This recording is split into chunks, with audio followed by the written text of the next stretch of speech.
What up? What up? So I decided to make oh, geez, Rubio. He's not sweating. I'm watching him on MSNBC in honor of Julia Morrissey and Rachel Maddow. Julia is on soon. But he's not sweating in this interview. But, anyways, the committee system. This is where members of Congress get the work done.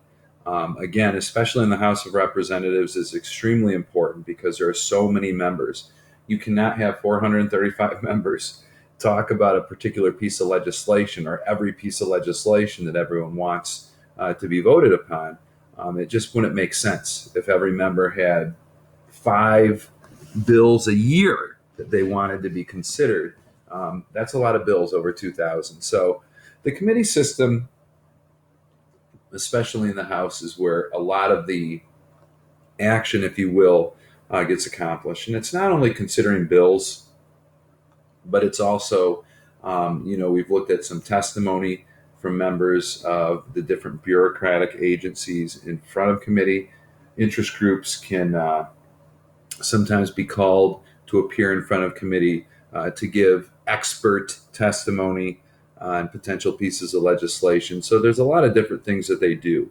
But most members of Congress spend most of their time in committee when they are in session.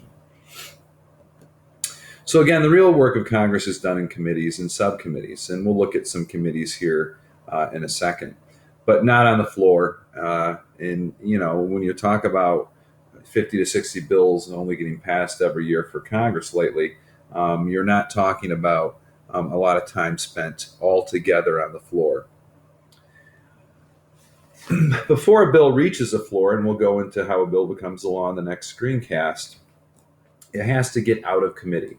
So a simple majority vote in a committee will get the bill out. Now, in the House, as we know, the Speaker of the House has a tremendous amount of power in regards to assigning bills to committee.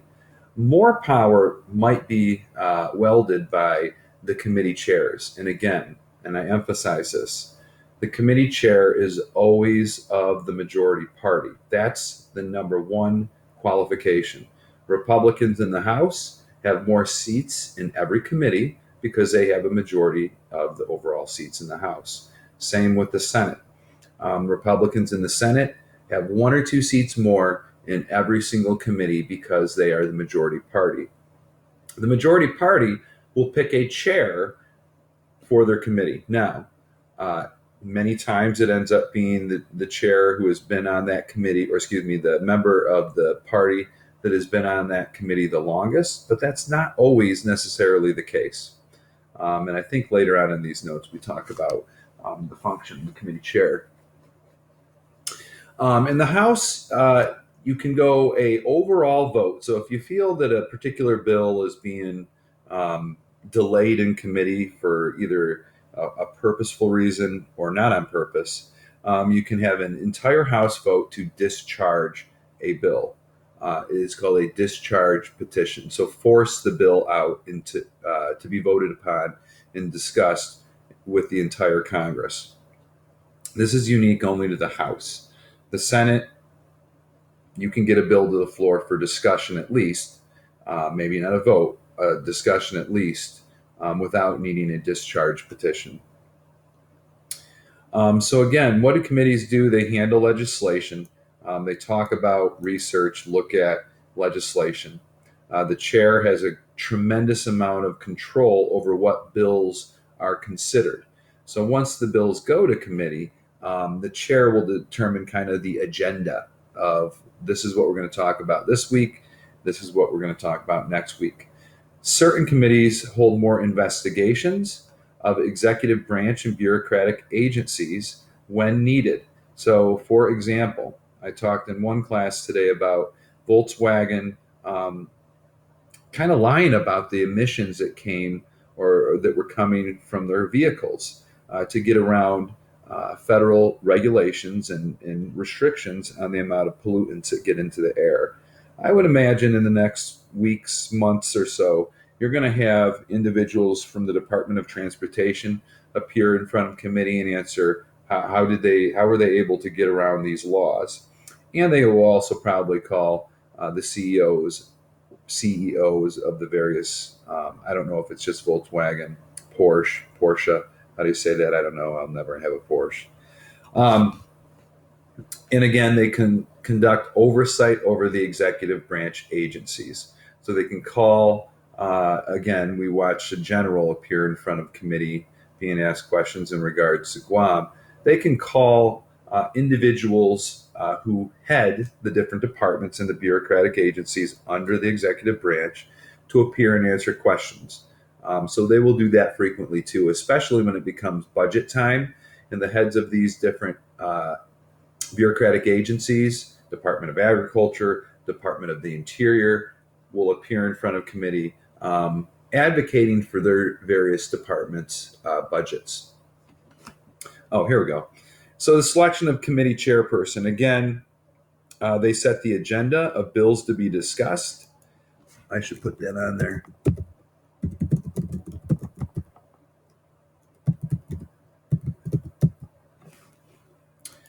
The hiring of staff, and then the placement of the members on the committee into subcommittees. And we'll look at hopefully some good subcommittees in some of these.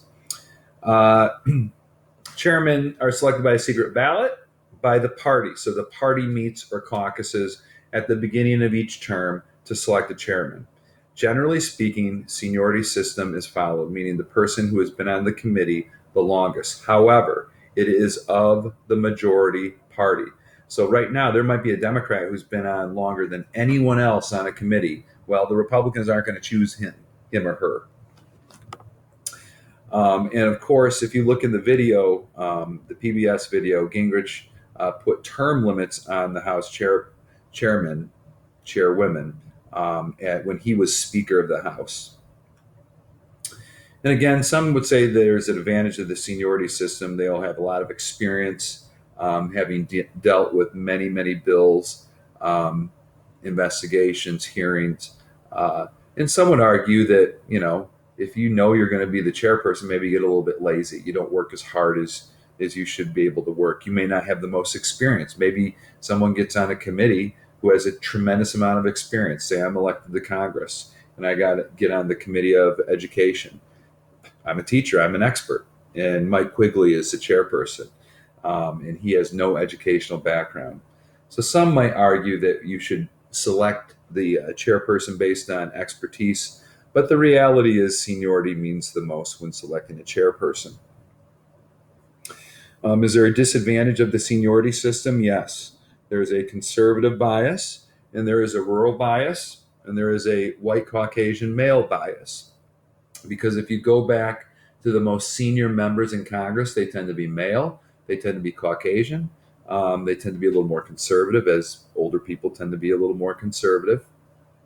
And there's somewhat of a rural bias in some of these committees. Now, which committees are important? Again, a standing committee means a permanent committee. A tree is standing, it's permanent. You're not moving it. You're not moving the tree. I don't know if that makes any sense. But a standing committee means they're always going to be around. And again, they have legislative, meaning passing laws, investigative, meaning they can investigate what the bureaucratic agencies are doing, maybe when they're carrying out a law, and they have oversight powers where they can call in members of Congress to appear, or members of the bureaucratic agencies to appear in front of them, members of, basically anyone in the United States. Hillary Clinton is no longer Secretary of State, and she had to appear in front of committee because the Congressional Committee requested it. So the House, of course, we talked about the Rules Committee and the importance of the strict structure and rules in the House. So the Rules Committee is very powerful. They set the legislative calendar, and they establish rules for debate and amendments to bills. We talked, or it was on the quiz, an open or closed rule. An open rule in the House allows people to add amendments to pieces of legislation. These are sometimes called earmarks, sometimes called riders. So you can add things to legislation. A closed rule says you cannot. So the Rules Committee can set that agenda in regards to, is this bill open or closed? Ways and Means Committee is also very important because they deal with tax bills. As you know, any appropriation bill must begin, or taxation bill must begin in the House of Representatives. That's in the Constitution. You can think about it as this: what are the ways in which we run and means in which we run our country? And the answer to that is money. You can't run anything in our country without money. So how do we get that? We have to tax the citizens. We can't just print money. We get money from the citizens. So the ways and means in which we run our country. So whereas ways and means are collection of money from the citizens, appropriations is giving money for various things. So these are spending bills. We're spending the money that we've collected, sometimes called authorization bills. You can't carry out a law without having some authorization of funding. So appropriations is giving money. You're appropriating money. Extremely important, because who doesn't want to get some of the federal money that's going to different projects, programs, bureaucratic agencies, etc. Budget's another big one, and armed services is big, especially if you have a military base in your district. So I don't know what district is on the North Shore of Chicago, but we have a naval base up there. I'm not quite sure what the name of it is. And you can guarantee the person who is a representative from that district wants to be either on armed services, veterans affairs, etc. It's essential. And so, if you don't have a military military base on your district, maybe it's not so important. The Senate. So someone asked me earlier this evening or this afternoon, difference between finance and ways and means, and really absolutely nothing. They just named them differently. So finance deals with tax bills, of course, that start in the Senate. Once passed, move to the Finance Committee in the Senate. So that's, also important, along with appropriations and budget. Again, when you're determining what we're spending our money on, it's very desirable that you get on that particular committee. Foreign relations is important in the Senate because the Senate approves. The Senate has an A. They approve treaties, which is a foreign relations issue.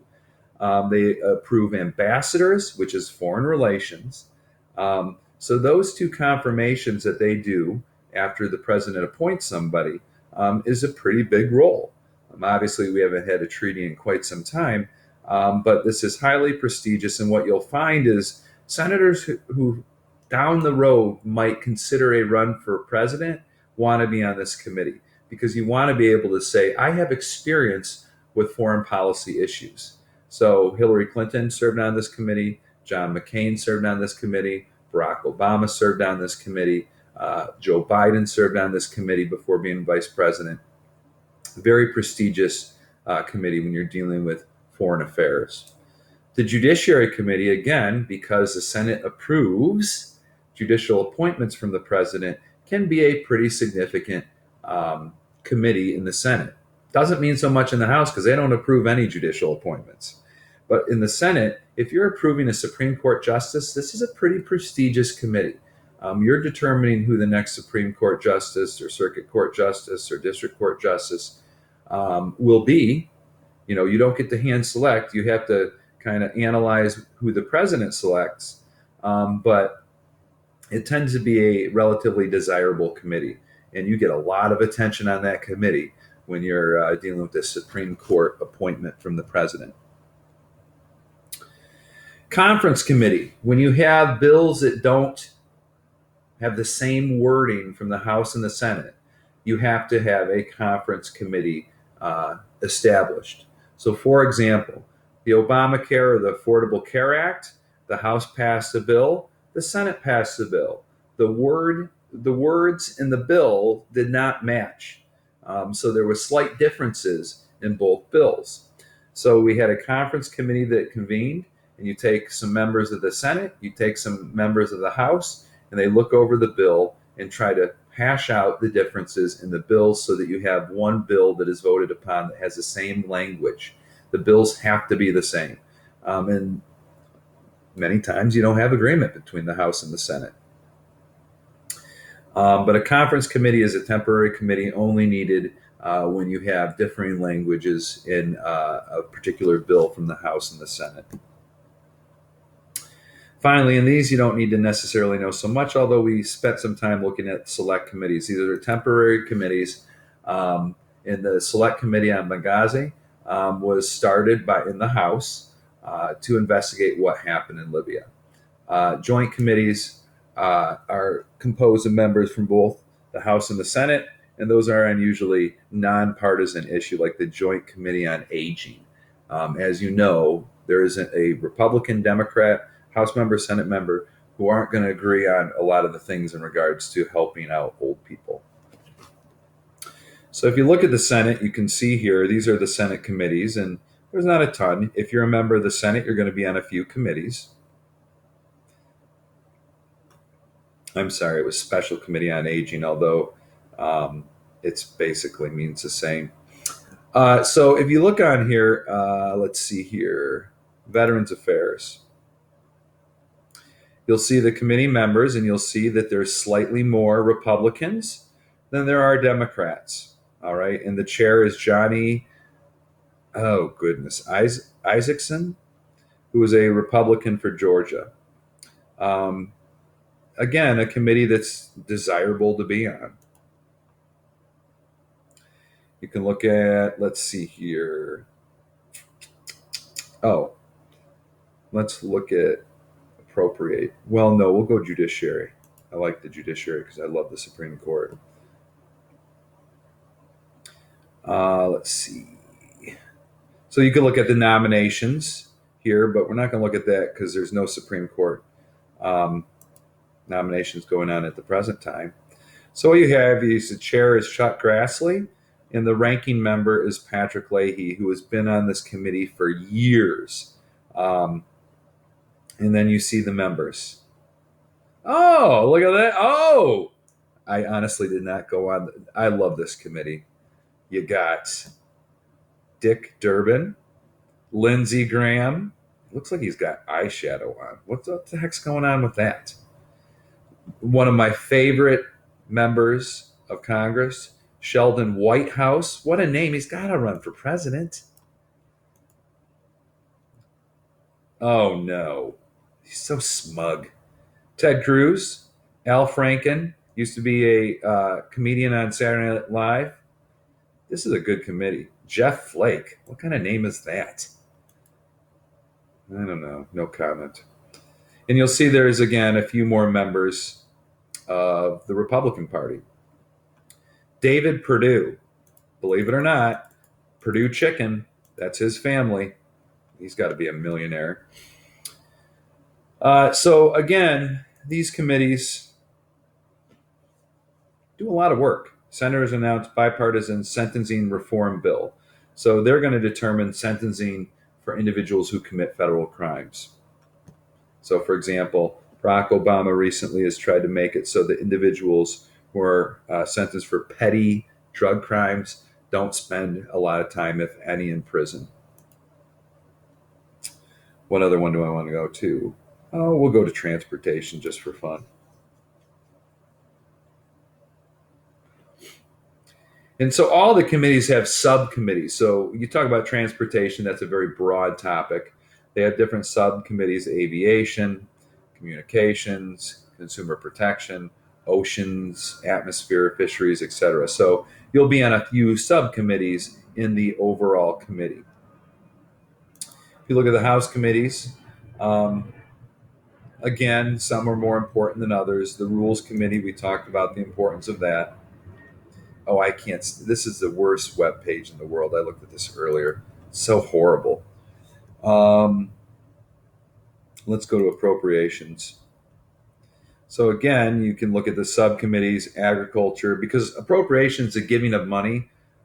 Everything in government's going to get money, so they break it down into specifics. Agriculture. My guess is you're going to see.